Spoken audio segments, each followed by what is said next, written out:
Haleluya, Shalom. Jumpa kembali dalam program di channel YouTube The Warriors, yaitu suplemen jiwa, saudara.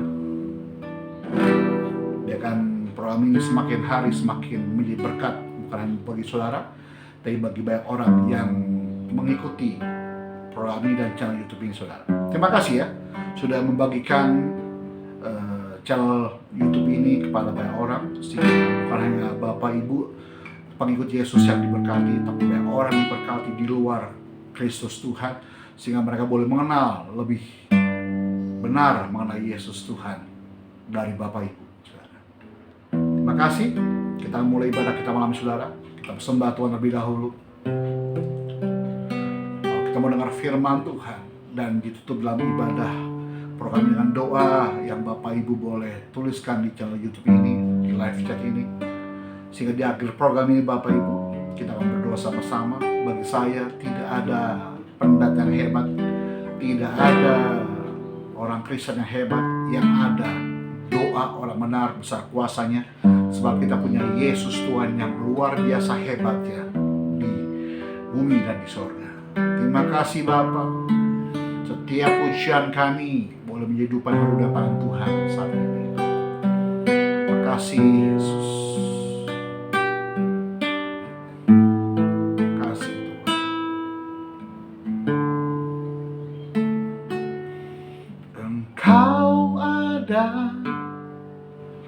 Bersamaku di setiap musim hidupku,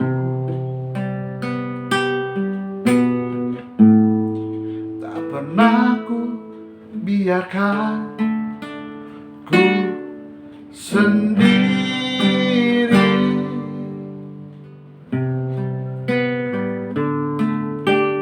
Kekuatan jiwaku hanyalah bersamamu. Tak pernah ku ragukan kasih-Mu.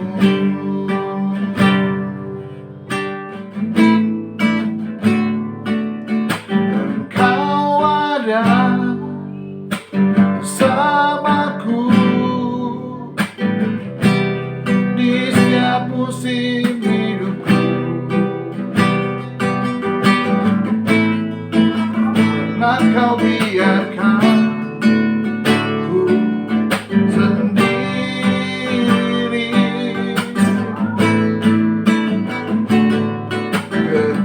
Kekuatan jiwaku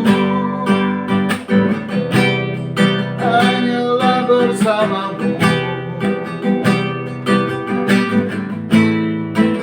Tak pernah ku ragukan kasih-Mu.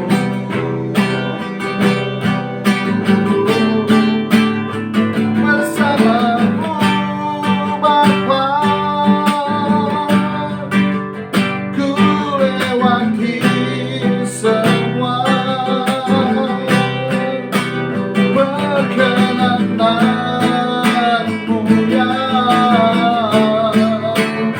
teguhkan hatiku. Engkau yang bertindak, memberi pertolongan. Anugerah-Mu besar melimpah bagiku. Yuk sama-sama untuk Tuhan malam hari ini. Bersama-Mu Bapa, ku lewati semua. Perkenanan-Mu yang teguhkan hatiku.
Kasih Yesus.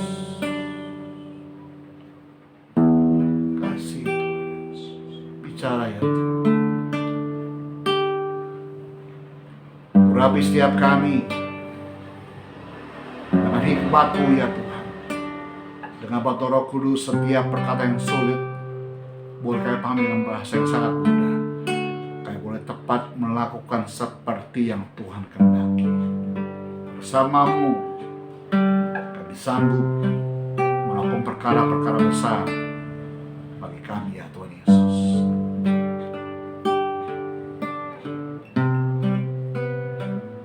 Bersama-Mu Bapa, ku lewati semua perkenananmu yang teguhkan hatiku.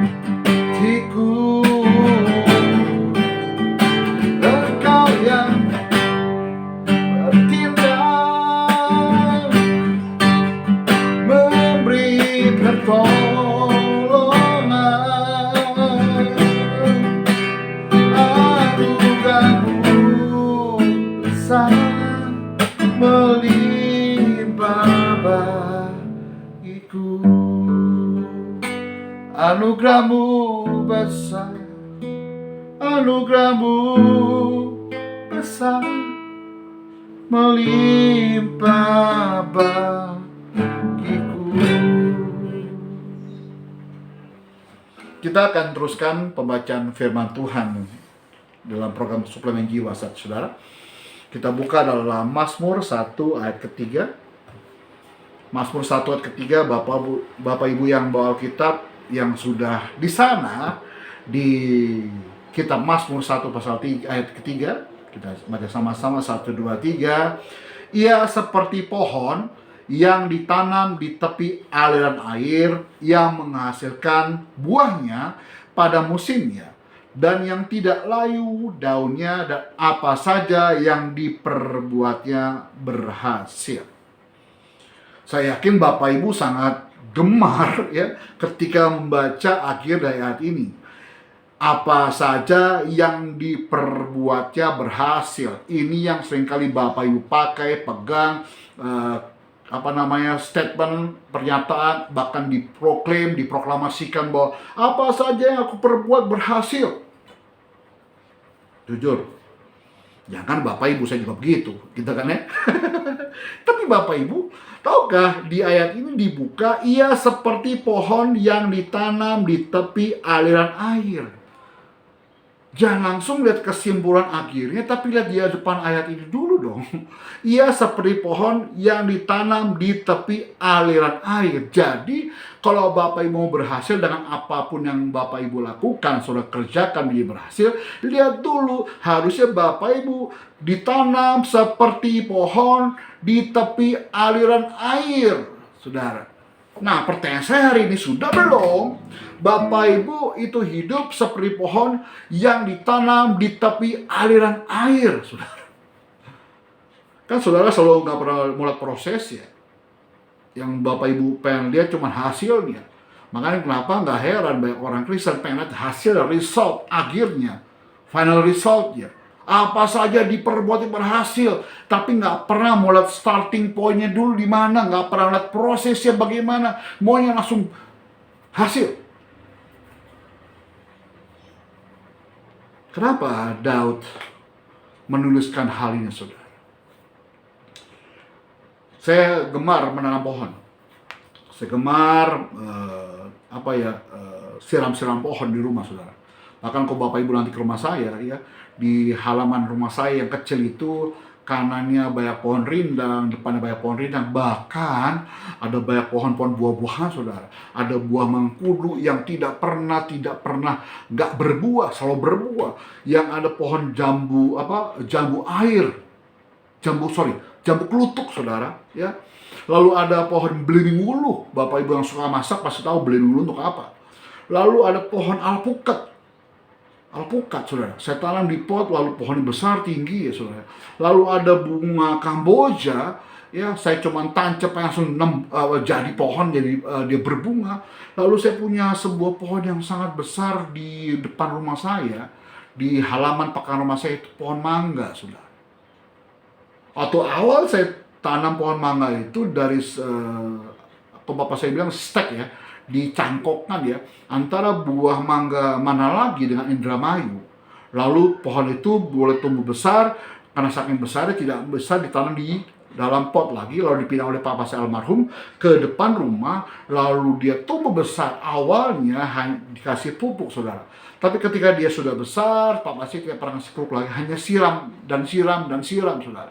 Ketika pohon itu mulai rimbun daunnya, Bapak Ibu belum berbuah ya, karena masih proses menjadi sebuah pohon yang besar, yang rindang itu, lalu harus dipangkas dulu daun-daunnya yang begitu lebat. Supaya apa? Supaya vitamin yang didapat dari tanah, air yang disedot dari aliran got, saya bilang got itu berarti cuma selokan kecil Bapak Ibu ya, yang dia sedot dari air tersebut dialirkan ke batang pohon supaya menguatkan dulu akarnya, membuat besar dulu kambium pohonnya, lalu mulai tumbuhlah buah-buah yang baru. Awalnya mungkin ingat saya cuma setahun 2 kali, saudara, dia berbuah. Ternyata buahnya sangat manis, dagingnya sangat enak, gemuk, saudara, besar. Bahkan akhirnya karena begitu rimbunnya buah-buah tersebut, banyak orang-orang sekitar rumah saya ini, warga-warga setempat yang meminta buah tersebut. Kadang-kadang minta, kadang-kadang maling, nyolong, saudara, ketika kami nggak ada. Artinya Bapak Ibu, pohon itu bisa tumbuh subur karena ada sebuah perawatan awalnya, lalu karena ditanam di tepi aliran saluran kecil, saudara. Dan saya selalu menyiram pohon tersebut. Tahun ke tahun sudah mungkin pohon itu udah berumur 20 tahunan, saudara, di depan rumah saya itu. Sekitar tahun 2000, papa saya pindahkan pohon itu dari pot ke depan rumah saya. Dari setahun 2 kali, lalu mulailah berkembang itu buahnya, ya. Lalu dia tidak pernah layu daunnya, dan buahnya semakin banyak, saudara. Bahkan musimnya itu bukan hanya setahun 2 kali, tapi dalam Januari sampai ke Juni ini, 6 bulan ini, sudah 3 kali saya berpanen. 1, 2 sudah panen banyak sekali Bapak Ibu ya. Dan ini sudah mulai tumbuh lagi buah-buahnya, sudah mulai membesar lagi, tinggal nunggu menguning, sudah. Baru 6 bulan, sudah 3 kali panen. Artinya, saudara, ketika pohon ini ditanam oleh papa saya di sebidang tanah, lalu akar itu mulai merambat ke dalam tanah mencari sumber air tersebut, dan sumber air tersebut dapat mengairi, menyerap kebutuhan pohon tersebut, maka pohon itu tumbuh subur, saudara. Tidak perlu dikasih pupuk lagi. Seperti ayat yang kita baca pagi hari ini, malam hari ini, ya Bapak Ibu ya. Kita katakan ia seperti pohon yang ditanam di tepi aliran air. Makna yang ingin diungkapkan oleh Daud bahwa ketika pohon tersebut ditanam, saat itu Daud tidak melihat pohon mangga, sudah. Di padang gurun tidak ada pohon mangga. Yang setahu saya di padang gurun ada pohon palem, pohon keluarga palma, ada pohon korma, saudara ya, pohon kaktus. Tapi pohon-pohon tersebut yang setahu saya itu ditanam ketika bijinya itu ditanam di bawah pasir panas loh, bukan tanah loh, di pasir. Harus digali sedalam 2 meter ya, lalu ditutup dengan tanah yang panas tadi, ditaruhlah batu yang besar di atas tanah tersebut ya. Lalu dia mulai membuat pecah itu biji tersebut karena saking panasnya, lalu mengeluarkan akar-akar tersebut, lalu akar tersebut mencari sumber mata air. Bayangkan, bukan seperti pohon Makassar tadi di tepi aliran air, tapi pohon biji tadi akar mencari sumber air sebegitu jauhnya mungkin, sebegitu dalamnya mungkin Bapak Ibu. Lalu karena sudah bersumber air, dia menyerap air, ada vitaminnya ya, dia bisa memberikan pertumbuhan bagi pohon tersebut, lalu mulai muncullah tunas baru. Sebelum dia menggulingkan itu batu besar, dia menguatkan dulu akar-akarnya, saudara. Kenapa? Karena dia mencari sumber mata air begitu jauhnya, begitu dalamnya, saudara ya. Lalu kuatlah itu akarnya, saking kuatnya mulai bisa menggeser, menggoyang, menjatuhkan, mengangkat batu yang di atas tunas tersebut. Lalu mulai tumbuh subur, tinggi, saudara. Batu yang ditanam tersebut ada tujuannya, supaya akar tersebut menguatkan dulu pondasinya, lalu bisa menggulingkan batu tersebut. Lalu mulai tumbuh subur. Saudara, ketika ada badai datang, pohon tersebut tidak akan pernah terangkat sampai akar-akarnya. Pohon mangga di depan rumah saya, sebesar saya lari, saya timpa dorong dengan badan saya, tidak akan pernah bisa goyang. Kenapa? Karena akarnya dalam, kuat, dan dekat dengan aliran air. Sudah. Tuhan inginkan saat ini Bapak Ibu, ketika engkau dekat dengan sumber air itu, pondasi imanmu benar kepada Tuhan. Pondasi imanmu tersebut akar dari pohon kehidupan kau mencari sumber kehidupan, air sumber kehidupan, saudara. Tidak ada air, kering. Waktu itu rumah saya nggak pakai pump ya, rumah saya pakai sumur, pompa sumur, saudara. Suatu saat kekeringan karena pompanya mati, nggak bisa mandi, nggak bisa aktivitas, Bapak Ibu ya. Saya masak pasti pakai air sumur itu, sekalipun saya kadang pakai air pump, air aqua ya. Tapi saya banyak kali menggunakan air sumur tersebut, Bapak. Ketika air ini mati, susah mintamu, sehari terganggu aktivitas kami. Artinya saya bisa katakan air sumber kehidupan saya. Saya sangat membutuhkan air tersebut. Ketika Bapak Ibu kekeringan imanmu, merasa bahwa aku udah jadi orang Kristen puluhan tahun loh Pak, tapi aku kering ya Pak, nggak ada perubahan loh Pak, nggak ada terobosan baru dalam kehidupan saya, nggak ada perkembangan iman saya, dari tahun ke tahun sama aja. Saya mau bilang, itu kerdil imanmu. Kalau kerdil, nggak akan bisa berbuah, saudara. Kerdil nggak akan bisa tumbuh. Makanya air yang dibutuhkan oleh pohon mangga yang saya bilang tadi itu cukup, saudara. Makanya saya tanam di depan rumah saya dekat air selokan kecil tadi, Bapak Ibu. Ya, bukan sebuah tanah yang kelebihan air. Air yang kelebihan di tanah tersebut buat akar busuk.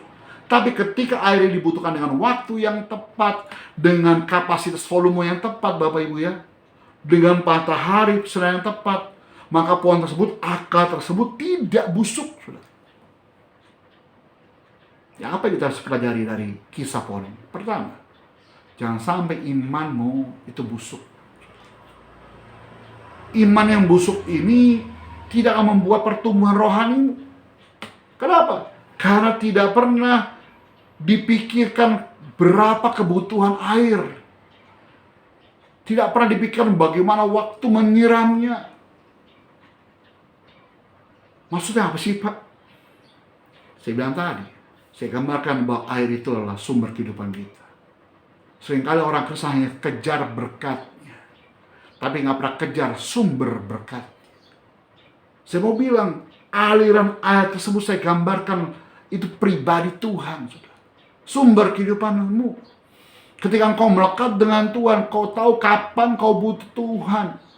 Di waktu kapan kau butuh Tuhan. Berapa banyak kau butuh Tuhan. Serap sebanyak-banyak, saudara. Dengan kapasitas yang tepat. Sehingga air tersebut, kebutuhan rohani tentang Tuhan, bisa membuat hidupmu tumbuh subur. Alkitab juga katakan, yang menghasilkan buahnya pada musimnya.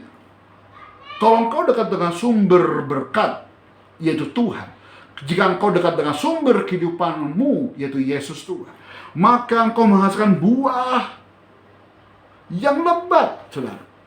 Buahnya pada musimnya. Biasa setahun 2 kali, tapi saya mau bilang gambarkan pohon mangga tadi saya bisa setahun 6 per 6 bulan itu 3 kali, berarti setahun 6 kali sudah per 2 bulan sekali. Apa sih Bapak Ibu makna dari buah ini?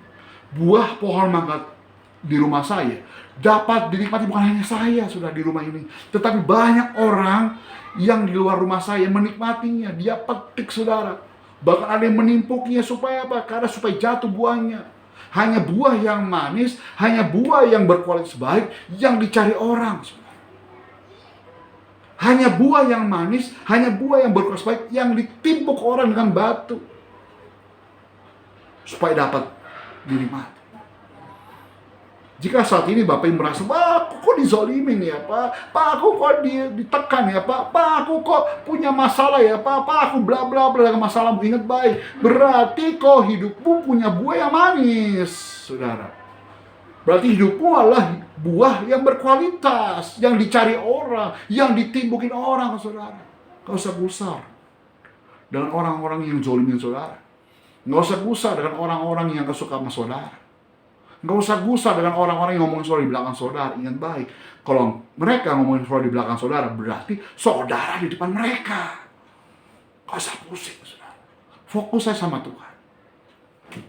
Baru ayat ini ditutup dengan apa? Dan apa saja yang diperbuatnya berhasil. Baru kesimpulannya, kalau engkau hidupmu dekat dengan sumber kehidupan kita, Tuhan Yesus damai, maka kau menghasilkan buah yang tidak pernah surut. Setahun 6 kali buah pohon mangga saya manis, tebal, gede-gede loh. Kalau mau, saya kasih bijinya ya, jangan kasih buahnya. Artinya, ketika engkau dekat dengan sumber kehidupanmu, kau melekat dengan Yesus Tuhan, kau menyerap air tepat pada waktunya, kau menyerap kebutuhan rohanimu tepat seperti yang kau butuhkan, saudara. Tidak pernah kering, saudara. Tidak pernah berbuah, selalu berbuah kehidupanmu, selalu menjadi berkat kehidupanmu. Apa saja yang kau perbuat berhasil. Kenapa? Karena kau melekat nempel dengan penciptamu, Yesus damai. Jangan jauh-jauh dari Tuhan. Doa saya setiap hari, saudara. Tuhan, jangan pernah undur daripada aku 1 detik pun, Tuhan. Karena tanpa Tuhan, I am nothing. Yuk, saya dorong malam ini. Saya dorong hari ini untuk menjalani kau seminggu ke depan. Melekat sama Tuhan. Jangan kejar berkatnya, tapi kejar penciptamu. Kejar sumber kehidupan kau. Cari sumber kehidupan kau. Butuh dia. Karena saudara butuh Yesus di akhir zaman ini. Tanpa Tuhan, kau pasti terhilang. Tanpa Yesus, kau pasti kering rohanimu. Tanpa Roh Kudus, kau pasti tersesat tanpa arah tujuan yang benar. Tutup Alkitab kita. Bapak Ibu, kembali saya ingatkan kembali, kalau Bapak Ibu punya pokok doa yang ingin saudara ditopang doa, boleh tulis di live chat kolom komentar di channel YouTube ini, ya. Nanti kami akan berdoa, saya akan berdoa, saudara ya. Bahkan kalau nanti Bapak Ibu doa sudah dijawab Tuhan, tolong kabari saya juga di live chat di episode berikutnya. Pak, doa saya sudah dijawab Tuhan, Pak, saya sudah diberkati Tuhan, Pak, saya sudah sukacita, saya menemukan jawaban saya. Tulis ya, karena respon saudara itu menjadi masukan buat saya. Dan saya percaya kebaikan Tuhan tidak akan pernah surut dari kehidupan saudara.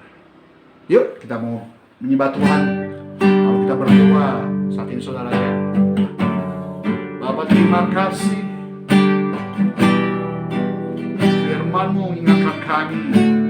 Kami harus hidup menempel sama Tuhan. Kehidupan kami tidak bisa lepas dan tidak bisa jauh dari sumber kehidupan kami, yaitu Yesus Tuhan namanya. Terima kasih Tuhan Yesus. Terima kasih Tuhan Yesus. Jiwaku merindukan-Mu, Oh Allah yang hidup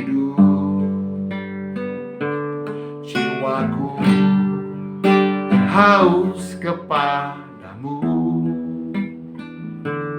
Kau Allah yang hidup. Sekali lagi yuk untuk Tuhan. Jiwaku merindukanmu. Allah yang hidup. Jiwaku haus kepadamu. Kau Allah yang. Mari bersyukur, angkat tanganmu.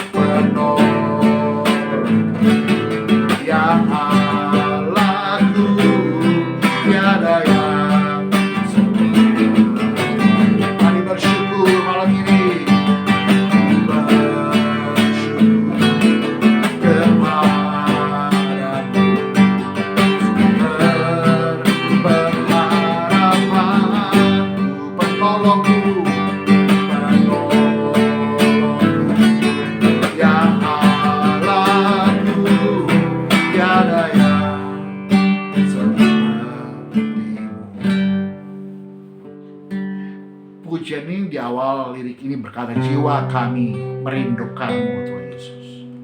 Seperti air yang ditanam di tepi aliran air, akar ini terus menjalar ke dalam tanah, terus menjalar kanan kiri di area tanah itu.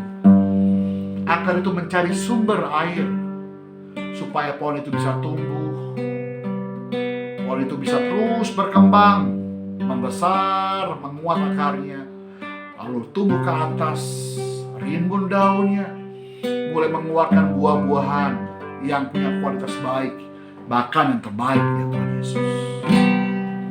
Saya belajar di pohon ini bahwa kami tidak bisa jauh dari sumber kehidupan kami. Air adalah sumber kehidupan kami setiap harinya. Tuhan adalah sumber kehidupan kami setiap hari. Kami butuh Tuhan setiap hari. Kami butuh Engkau ya Tuhan, setiap langkah kami, setiap waktu kami, sehingga boleh memuaskan jiwa kami, memuaskan roh kami, memuaskan hidup kami, kehidupan rohani kami setiap hari. Roh Kudus, tolong kami, berikan hikmat-Mu di dalam kesibukan kami Tuhan. Kami menjauh waktu doa-doa kami, waktu intim kami sama Tuhan. Tapi dengan bantuan Roh Kudus kami diingatkan selalu seperti alarm di safety belt mobil kami Tuhan. Ketika kami starter mobil kami, alarm itu terus berbunyi sampai kami masang safety belt dengan tepat. Ya Tuhan Yesus, ingatkan kami selalu Tuhan Yesus. Sehingga setelah kami melekat dengan Tuhan, ketika kami terkoneksi dengan sumber kehidupan kami, maka kita katakan akan menghasilkan buahnya pada musim. Pohon mangga di rumahku setahun 6 kali loh, tidak pernah merawat khusus. Ternyata karena pohon itu sudah mendewasa akarnya, sudah kuat akarnya, imannya sudah kuat, maka kau tidak butuh penanganan khusus karena kau sudah melekat dengan sumber air. Imanmu jika sudah kuat, maka kau terus melekat dengan sumber kehidupanmu, stay connected dengan Tuhan. Maka buahmu dinikmati, bawa dampak oleh orang. Apa saja yang kau perbuat berhasil karena aku melekat dengan Tuhan. Terima kasih Roh Kudus. Kami berdoa Tuhan setiap pokok doa yang ada di live chat malam ini. Bapak yang sakit, mungkin dokter angkat tangan, ada kanker payudara, Tuhan tolong jamah dalam nama Yesus, sehingga oleh bantuan Roh Kudus Tuhan jamah hari ini. Kuasa-Mu menjamah oleh karena bilur-Mu Tuhan, yang sakit sembuh, yang ada jalan putus dan jalan keluar. ikatan kuasa gelap, kuasa jahat, kupatahkan dalam nama Yesus. Kuasa untuk kerja sebebas-bebasnya Tuhan Yesus. Terima kasih Bapa. Dengan program itu memberkati setiap minggunya, sehingga boleh memberkati sepanjang minggu ke depan. Kami boleh melangkah bersama dalam Tuhan. Terima kasih Bapa. Demi nama Yesus, haleluya. Amin.